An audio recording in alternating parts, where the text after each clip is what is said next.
Midnight Nightmare. At the stroke of midnight, the apartment door silently creaked open, and a shadowy figure slipped out. It was a man in pajamas, his eyes vacant, resembling a lifeless husk. He clutched a plastic bag tightly in his hand, his wrist trembling slightly. The outline of a cold, gleaming knife was faintly visible inside the bag. He staggered down the hallway, as if pulled by invisible strings, disappearing into the dark of night. About 2 hours later, the man returned, still holding the same bag.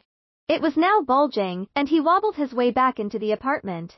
The moonlight streamed through a gap in the curtains, casting a pale glow on his face, which bore an eerie smile. At 7 a.m., Emily woke up.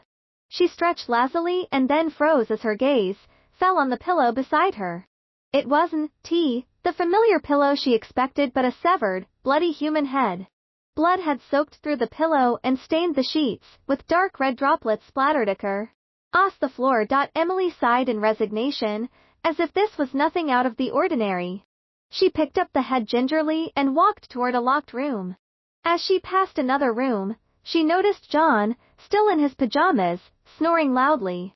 After washing up, she turned on the radio and listened to the morning news. The cold voice of the broadcaster echoed in the room. There have been over a dozen murders in the city this month, all victims found decapitated. The killer remains at large. Emily shook her head, heat again, and switched off the radio. After finishing breakfast, Emily opened the door to the mysterious room. Inside, the walls and tables were lined with severed heads, all meticulously cleaned and sealed in transparent containers. Each face was different, some showed terror, some seemed to struggle in their final moments, while others had a blank expression, as if they had resigned themselves to their fate. Emily sat down in the corner of the room, facing her easel. She picked up a paintbrush and began to capture the macabre scene before her. John, her boyfriend, had moved in with her some time ago.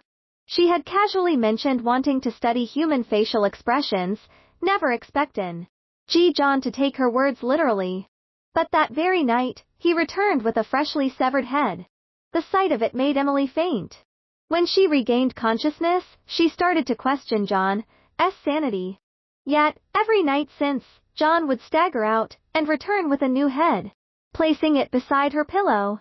At first, Emily was terrified, hiding under the bed when she saw the gruesome heads. But over time, she became numb to it, eventually growing accustomed to their presence. On this particular day, Emily was painting as usual. Her brush danced across the canvas, guided by a frenzy she couldn't control. Suddenly, her gaze locked onto the image she had painted, a grotesque and ghastly face, seemingly emerging from the depths of hell, staring straight at her.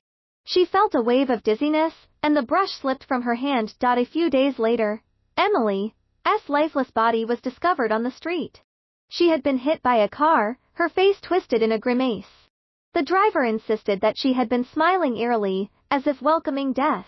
John was devastated when he heard the news of Emily's death.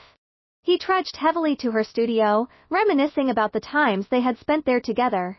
The room was still filled with the severed heads, but now they seemed even more grotesque. He trembled as he approached them, realizing that the faces seemed to be glaring at him, their mouths twisted into mocking grins. A cold chill ran down his spine, as he noticed a drawing lying in the corner. John hesitantly picked up the drawing. As he turned it over, a wave of terror gripped his heart. It was a meticulously drawn head, bloodied and torn, with eyes filled with despair and pain. The most horrifying part was that the face in the drawing was his own. He finally understood that Emily hadn't gone mad because of the severed heads, she had foreseen her own death. And now, he realized, his fate was sealed as well. A low, sinister laugh echoed through the room as John turned to see the very same head from the drawing lying silently on the studio floor. His tears began to fall, merging with the imaginary blood on the floor, as he descended into a never-ending nightmare. As night fell, the eerie whispers in the studio gradually faded. No one knew that another head had joined the macabre collection that night.